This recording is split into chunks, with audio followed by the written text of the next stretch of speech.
Hello, it's Paul Humiller, Dream Guitars, and this is another great crossover style instrument, nylon string crossover by Mark Blanchard. So this is what a crossover is, for those of you who are not familiar, is a nylon string that's sort of, in my opinion, updated to be more usable for many genres of music. And the ways they do that is, of course, giving you a cutaway so you have greater access up top. Still a 12 fret with the bridge in the center of the top, so all that's very traditional. The fingerboard is radiused, which is different than the classical guitar and much, in my opinion, much more playable and very welcomed.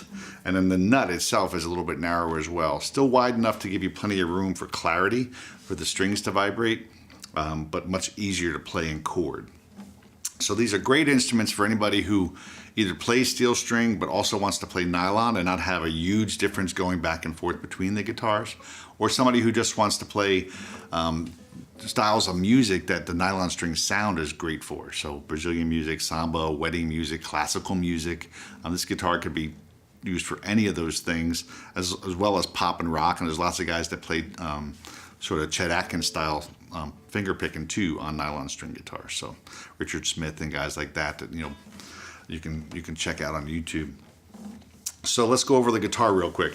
In addition to the cutaway and the radius fingerboard, you've got he does a built-in armrest here, which is nice. So what it does is just get your arm off of the top, so it does not kill any vibration. So you'll hear this guitar has a lot of energy and tone, and that's one of the elements why. It's a slotted headstock, traditional in that way. Really beautiful Madagascar Rosewood. Madagascar I really love for its colors and sort of these dark lines that kind of accent throughout as well. And then the top on this is Engelmann Spruce, very traditional on many classical guitars use that, and it's very tight grained, very clear, very warm, just everything you'd kind of want tonally. So let's give this one a listen and we'll see what it can do.